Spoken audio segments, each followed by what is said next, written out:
자, 작년과 올해에 이어서 운전자들 사이에서 뜨거운 이슈가 있었는데 바로 민식이법입니다. 학교 앞 횡단보도를 건너던 9살의 민식군이 건너다가 교통사고가 났고 목숨을 잃는 사고가 발생했습니다. 얼마 전이었죠. 20대 국회 마지막에 이 법안이 통과가 됐고 지난 3월부터 시행이 됐습니다. 징역형도 있고 벌금형도 있거든요. 징역형은 1년 이상부터 15년 이하까지 있고 사망에 이르게 될 경우는 3년 이상으로 되어 있습니다. 과연 이게 이제 정확하게 판단을 내릴 수 있는 법적 기준이 있을 것인가 굉장히 좀 이 판단을 내리기가 쉽지 않은 그런 상황이죠. 3월 민식이법 시행 이후에 좀 어떤 느낌이 좀 드십니까? 사회가 책임을 져야 되는 엄중한 일이기 때문에 저는 뭐 그 적절한 법이다라고 저는 그렇게 생각합니다. 안전운전, 그러니까 속도도 속도지만 여기서는 주의를 더 열심히 살펴야 된다라고 하는 게 운전자들에게 인식이 심어진 점, 이런 면에서 보면 저는 긍정적인 면이 많다고 생각을 합니다. 대구 경북 기자회견 지난 시간에 이어서 어린이 보호구역 내 교통사고에 대해서 알아보겠습니다. 우선 국내 어린이 교통사고 전체 현황 좀 알아볼까요? 2010년부터 네. 19년까지 전국의 어린이 교통사고가 10만 건, 매년 10,000건 정도예요. 네네. 그러니까 하루에 30건. 그러니까 지금도 어디에선가는 사고가 일어나고 있다라고 네네. 봐야 되는데 2018년을 제외하고는 매일 30건 정도 발생했고 하루에 한 40명 정도 되는 아이가 교통사고로 다치고 있다고 합니다. 그럼 이게 전국 수치인 거고 그렇습니다. 대구 경북으로 좀 줄인다면 네, 어떻습니까? 대구 경북 최근 5년간의 스쿨존 내 교통사고 보면은 대구가 140건, 경북이 101건 이렇게 나오고 있습니다. 한 해 평균 대구에서 28건, 그리고 경북에서 20건 이렇게 사고가 발생을 하고 있는 거고요. 그러면 어떤 경우들이 있는가 이걸 좀 분석을 해보니까 총 241건 중에서 43%는 보행자 보호 의무 위반이고 그다음 22%가 안전운전 의무 불이행입니다. 뭐 나머지는 이제 기타 운전자 법규 위반 이렇게 되겠죠. 그러니까 대부분이 이제 보행자 보호 의무 위반 절반에 가까운 수치가 그 정도를 차지하고 있다라고 보시면 되겠습니다. 예. 자, 이제 아이들이 있으니까 아이들은 도로가로 이제 같이 다니다 보면은 이제 뛰어다니는 걸 좋아하다 보니까 네. 뭐 도로가로 뛰쳐나가기도 하고 뭐 장소 때를 가리지 않는데 이런 것들을 좀 그 보호하기 위해서 만든 게 어린이 보호구역인데 어린이들이 있다고 해서 다 이렇게 보호구역으로 지정하는 건 아니잖아요. 네. 맞습니다. 이게 유치원이나 초등학교 또는 특수학교에 정원 100명이 넘게 되는 곳은 네. 어린이 보호구역으로 지정을 할 수 있습니다. 여기에 이 보육시설인 어린이집이나 학원 등도 포함이 되는데요. 예. 이 교통사고 위험이 있는 곳이라고 판단되면 지정할 수 있는데 이러면 100명 미만이라도 지정이 가능하거든요. 예. 일단은 이 기준을 넘어서는 곳이 2만 600여 곳 정도가 되는데 그렇다고 해서 다 지정이 되어 있는 게 아닙니다. 네. 약 한 18% 정도는 지정이 안 되어 있는데요.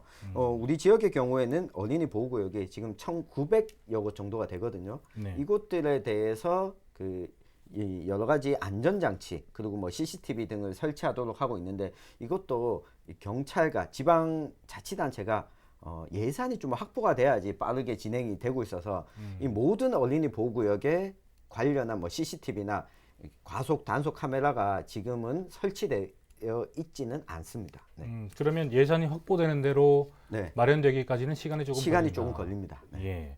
어린이 보호구역 내에서는 이제 시속 30km 이하로 달려야 된다는 건 모두 다 알고 있지만 그렇게 쉽게 지켜지지가 않고 있는 것 같습니다.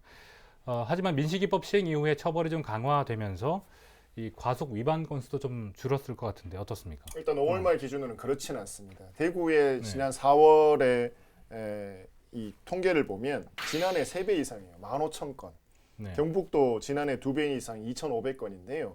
이게 왜 그러냐면 단속 카메라를 많이 설치를 하니까 그렇죠. 그만큼 많이 걸린 거예요. 의무로 설치를 했으니까. 그렇습니다. 네. 그러니까 이제 아직까지는 민식이법이 이제 제대로 작동되고 있다라고 보기는 좀 힘들 것 같고요.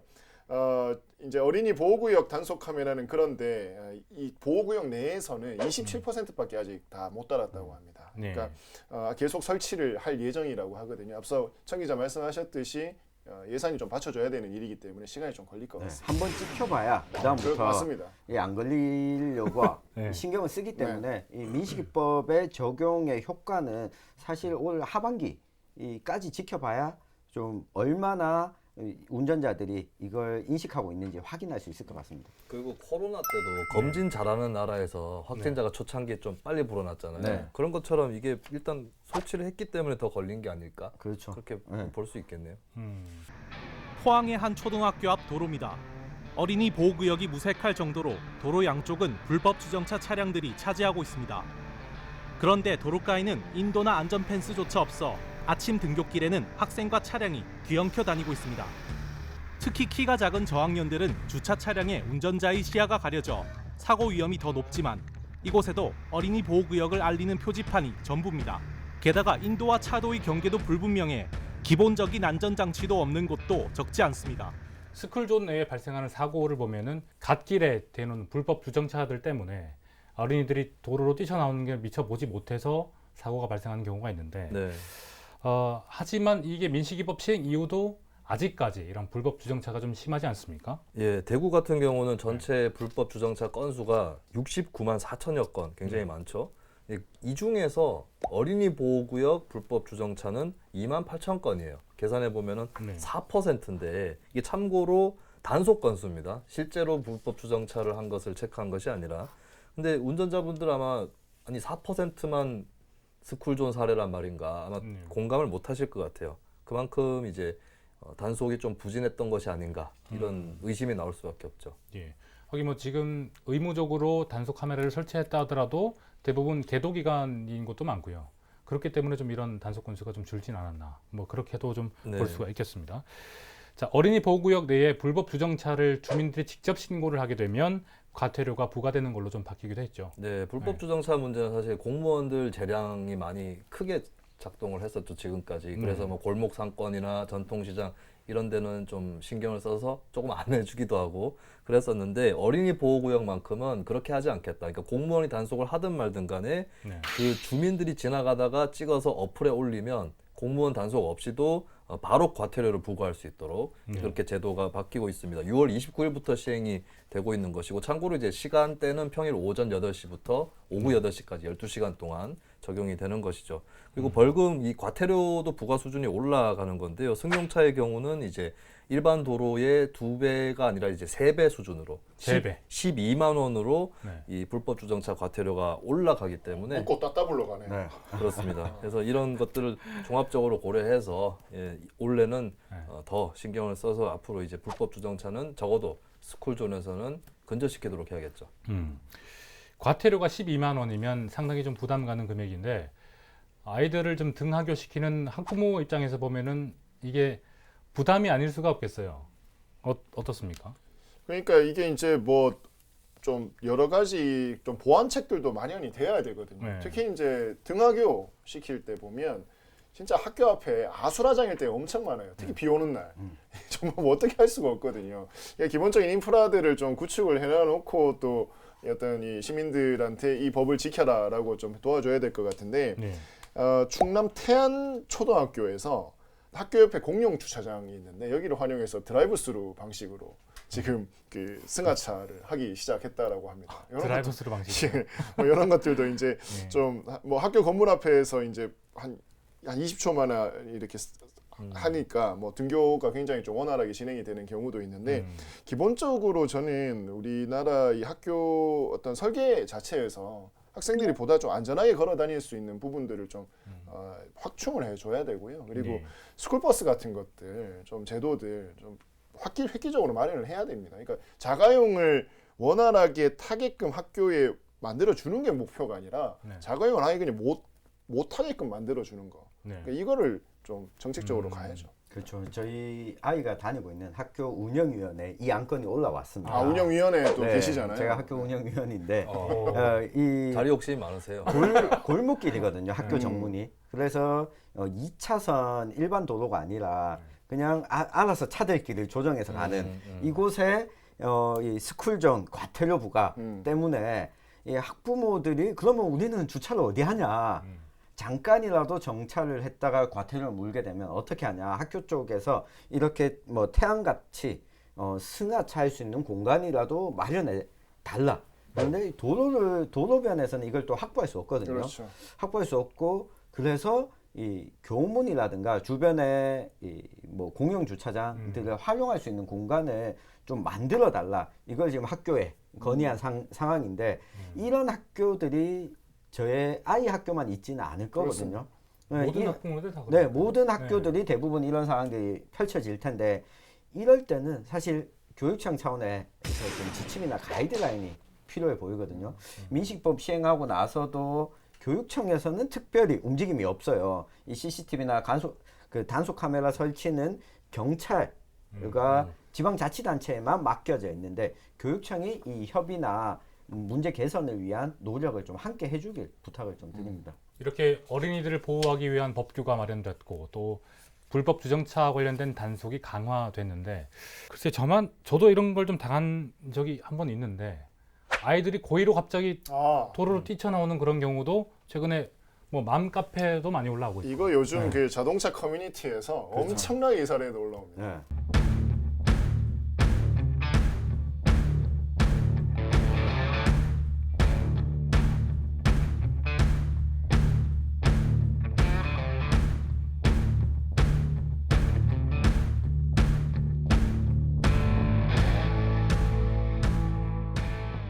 약간 놀이의 일종인가요?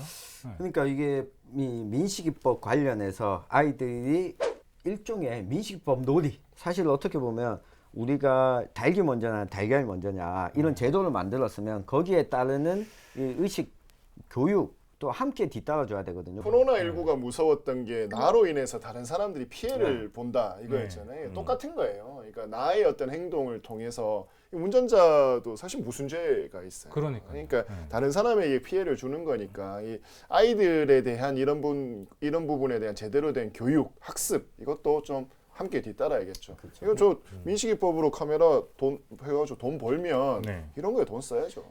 그리고 이게 초창기라서 이런 걸 거예요. 제가 네. 봤을 때는. 그러니까 어린이들 사이에 무슨 유행이 있을 때 그게 오래 가지는 않거든요. 특히 나쁜 것일수록. 그래서 이거를 너무 걱정할 필요는 없고 이제 학교에서 잘 지도하면 되지 않을까. 가정에서도 그렇고요. 네.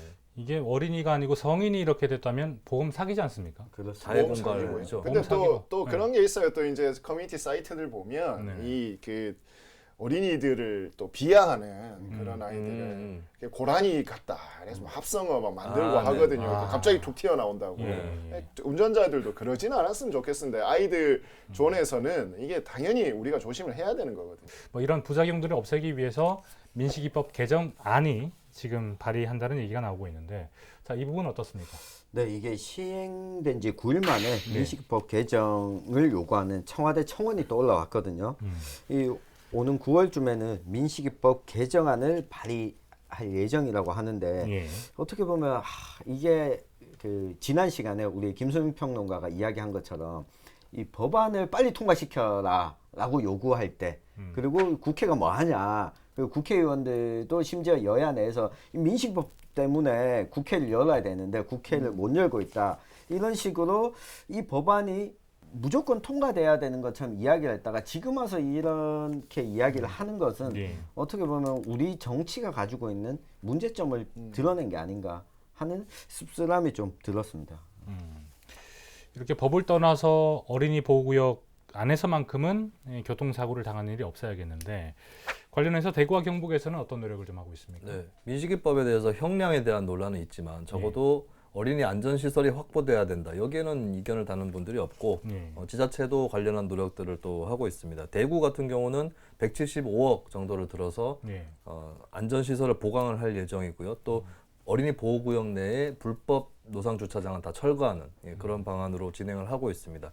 경상북도도 마찬가지로 국비 도비를 활용을 해서 2022년까지 과속 단속 카메라, 네. 신호등 이런 것들 설치를 완료를 할 계획이고 뭐 과속 방지턱이나 안전 펜스 아직도 사실 설치가 안 돼 있고 네. 인도도 조금씩 끊어져 있는 데도 있거든요. 그렇죠. 아직까지 네. 이런 기본적인 사안부터 네. 지자체가 또 챙기려고 하고 있습니다.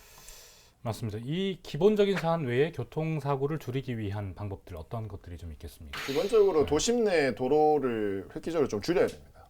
그러니까 도심 내에서 지금과 같이 왜 이렇게 지금 그 스쿨존이 힘드냐면 네. 한 6, 70km 가다가 갑자기 30km 뚝 떨어지거든요. 그러니까 이 갭차가 크기 때문에 운전자들도 제대로 인식을 못하는 거예요. 그러니까 유럽 선진국들의 경우에는 도심 내 대부분 다 아무리 높아도 한 50km 정도로 되어 있거든요. 그러니까 도로에서 일단은 속도를 줄여야 되고 줄이는 속도만큼 도로 자체 폭 자체가 좁아져야 돼요. 그래서 인도 자체를 많이 확보를 해주지 않으면 이 문제는 계속 생깁니다. 그러니까 자동차로 갈 거냐, 자동차 중심으로 갈 거냐, 보행자와 뭐 이 자전거 이렇게 친환경 교통으로 갈 거냐, 이건 사실 양립할 수가 없거든요. 먼저 좀 선택을 해야 된다. 좀 폭이 넓어졌습니다만 이런 부분들 먼저 좀 우리 철학이 바뀌어야 되고, 두 번째는 스쿨존이 눈에 잘 안 띄어야지. 가다 보면 갑자기 그냥 30km 툭 튀어나오거든요. 그러니까 미리 스쿨존이 간다라고 하는 좀 예고가 되는 표시들도 좀 있어줘야 되고, 스쿨존 내는 확실히 좀 다른 색깔, 뭐 일반 아스팔트 할까 아니라 좀 다르게 눈에 띄는 그런 조닝에 대한 디자인이 좀 필요할 때인 것 같습니다. 네, 이 학교에 대한 설계 문제도 좀 있는 것 같은데요. 이게 학교에도 보면 교직원들의 주차장은 다 마련이 되어 있잖아요. 그러다 보니까 학교 내부까지도 차량이 다니는 곳을 중심으로 설계가 되어 있고, 어린이 보호구역 펜스가 쳐져 있는 옆에 인도의 공간도 상당히 좁거든요. 이 도로는 뭐 2차선, 4차선인데 어린이들이 보행할 수 있는 공간은 사실 폭이 1m 내인 곳들도 많이들 보이는데, 이 보행을 기본으로 하고 도로를 어떻게 설계할 건가. 스쿨존 주변이라면 이런 이 도보와 그리고 도로의 설계부터 우리가 이제는 좀 고민해야 될 때가 아닌가 싶고요. 더불어서 차 없는 거리를 조성하는 것도 이 학교 주변에는 좀 확대하는 이런 실험들도 이제는 해볼 때가 아닌가 하는 생각이 듭니다. 차 없는 거리뿐만 아니라 이게 도로를 약간만 구불구불하게만 만들어놔도 굉장히 큰 효과가 있습니다. 직선을 직선을 구불구불하게. 예, 조금만 바꿔놔도, 그러니까 충분히 인프라로서 할 수 있는 방법들이 많아요. 저는 이제 좀 사람에 대한 문제를 지적을 하고 싶은데, 민식이법 시행이 된다고 하니까 통학버스나 어린이 관련 차량을 운전하시는 분들도 불만이 있다고 하시더라고요. 근데 이제 좀 더 까다로워진 것은 힘들 수 있겠지만 어쨌든 직업적으로 오히려 스쿨존에 맞춤한 운전의 어떤 뭐 행태, 센스 이런 것들을 갖출 필요가 있다. 오히려 그런 일을 하시는 분들이 그런 점을 좀 더 강조를 하고 싶고요. 그리고 스쿨존의 어떤 지정이라든지 조성에 대한 부분에서 이게 아까 학교 문제도 나왔지만 칸막이, 행정 칸막이들이 있어요. 그리고 스쿨존을 그리는 거는 지자체가 하는데 결정하는 건 경찰이 하거든요. 그래서 이제 교육당국, 지자체, 경찰 이 3자 간의 긴밀한 협조 체계가 굉장히 중요하고, 자치경찰제를 시험한다면 저는 이 부분을 반드시 해야 된다. 다른 부분보다 교통에 관련한 부분에서는 자치경찰제도 적극적으로 도입할 필요가 있다고 봅니다. 지난 시간과 이번 시간 2회에 걸쳐서 민식이법 관련 내용 살펴봤는데 마지막으로 각자 한 줄씩 평을 좀 해주실까요? 네. 운전자들, 특히 이 운전을 생계로 하는 분들이 민식이법이 너무 과하다라고 하는 이야기들을 하곤 하는데요. 저도 운전을 업으로 몇 년 동안 일을 했었는데, 일종의 민식이법과 스쿨존은 운전을 업으로 하는 사람들에게는 필수 이행해야 될 과목이다. 이렇게 좀 생각을 해주시면 좋을 것 같습니다. 이게 운전을 업으로 하시는 분들, 아니 그러면 만약에 민식이법 때문에 이렇게 사고가 나면 우리는 생계를 어떻게 유지하냐, 이 처벌이 너무 과하다라고 이야기를 하는데, 그만큼 운전을 업으로 하는 사람들한테는 이게 기본적으로 갖춰야 될 소양이거든요. 그러니까 이 소양을 갖춰야 된다고 생각을 하시는 게, 법이 너무 과하다 이런 이야기를 하는 것보다 지금 중요한 때가 아닌가 싶습니다. 한 줄이 너무 길어요. 아, 너무 길어요? 한 줄로 계속 길게 쓰는 길게 거. 쓰고 한 있어. 10줄 만연차야, 네. 만연차. 저는 골목은 아이들의 놀이터다. 네, 그러니까 이 스쿨존이나 모든 거리는 아이들의 것이지 기본적으로 운전자의 것이 아닙니다. 우리가 잠시 빌려 쓰고 있는 거거든요. 그렇기 때문에 먼저 아이들을 먼저 생각하는 마음으로 오늘도 운전하셨으면 좋겠습니다. 스쿨존에 들어오신 운전자 여러분, 다 같이 합창합시다. 참새, 짹짹, 오리, 꽥꽥. 어린이의 리듬을 이해하고 거기에 맞춰서 걸어가듯이 학교 주변에서 운전을 해보자라는 취지였습니다. 그렇구나. 이렇게 하셔야지. 아, 이제 다시 분량이 한번 됐네요. 다시 한번 하세요. 뇌리에 팍팍 박히는. 저는 민식이법 시행 이후에 개정의 논란도 좀 있긴 하지만 어찌 됐건 시행이 됐고 또 어린이 보호구역 안에서는 또 천천히 달려야 되니까 운전자들 조금만 조심하면 아이들은 우리의 미래니까 운전자들 조금만 조심하면 우리의 미래가 보입니다.로 하겠습니다. 자, 대공동 기자회견 이제 마칠 시간입니다. 다음 시간에는 저희는 더 거침없는 입담으로 돌아오겠습니다. 고맙습니다.